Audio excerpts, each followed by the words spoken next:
say a few words. Thank you, Mayor. Well, thanks again for being here. And let me begin to try to dispel some of the rumors in the midst of the truth that we need to tell you. When you say what's going to happen with these declarations, first and foremost, we're opening up these declarations so as two cities, we can gain access to state and federal funds, and anything the state and federal government offers to us, we need to have these declarations in place. I'll back up and tell you, for several days, we didn't think we were going to have to do this. We were doing research at the city level. We were asking people in Washington, D.C. We were asking them in Austin, can we not do this, and can we keep the temperature down in our communities? Really, we found out that wasn't going to happen. We were going to have to go ahead and declare this to make sure that we stay in the line and things are available to us at the state and federal level. One of the things you'll notice inside these declarations is we are saying we do not want groups of 50 or more to gather in public places.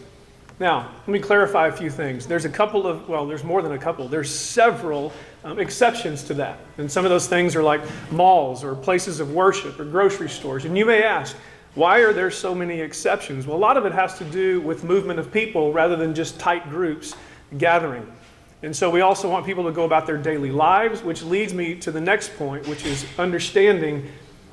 We've said this many times, but after you hear this press conference and after you hear this news, the worst thing you can do is hurry out to Walmart or Sam's or H-E-B or your favorite grocery store and think that we've entered another stretch of danger and emergency. We haven't entered a new stretch of danger or emergency. What we're doing is preparing just in case we do.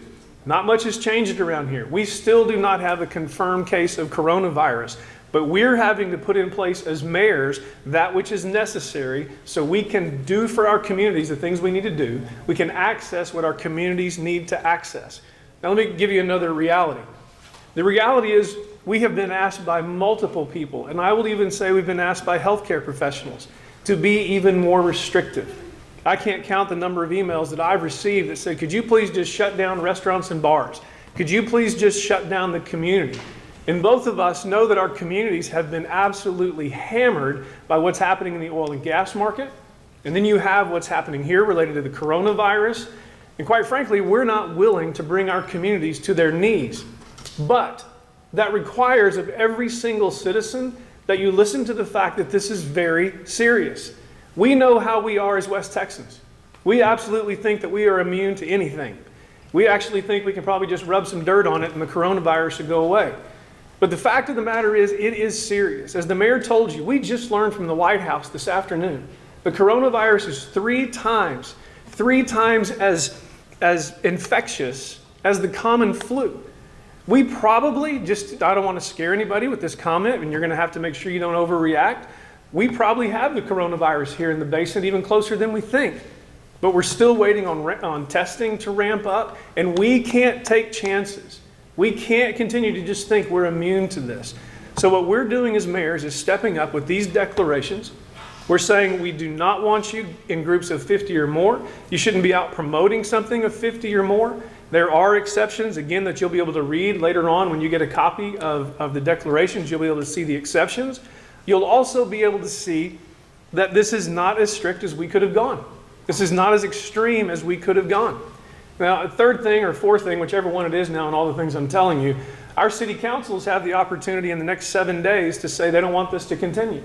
Or they can increase it, they can modify it, but we're taking what we have at our disposal, we're putting this in front of our cities for the protection of our cities, and we're asking our city councils to come back in 7 days and take a look at this.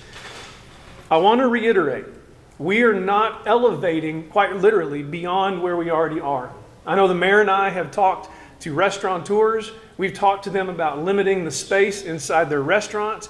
We've talked about drive-thrus. We've talked about grab and goes. Nothing changes with our ECISD and MISD, which let me just pause for a minute and say, our school districts have done an absolutely amazing job taking care of our communities and taking care of our children, and they should be applauded for the hard decision that they made.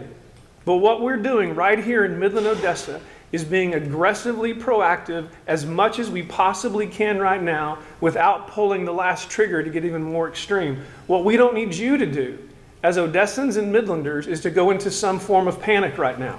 I know what you're saying, but wait a minute, you're doing this. No, don't change what you're doing, because I already see what you're doing. The mayor already sees what you're doing. You're not going to the stores as much as you possibly could have and clearing the shelves. I've already seen the lay down in the traffic. Keep doing what you're doing, but take it seriously. And if you're tempted to make this a joke and to say this is blown up around the country, it's not a joke. As I listened to the president's team on a conference call at noon today, things are getting very, very serious, and we're one of the least affected regions. And if we want to stay that way, then we have to remain disciplined and vigilant about what we're doing.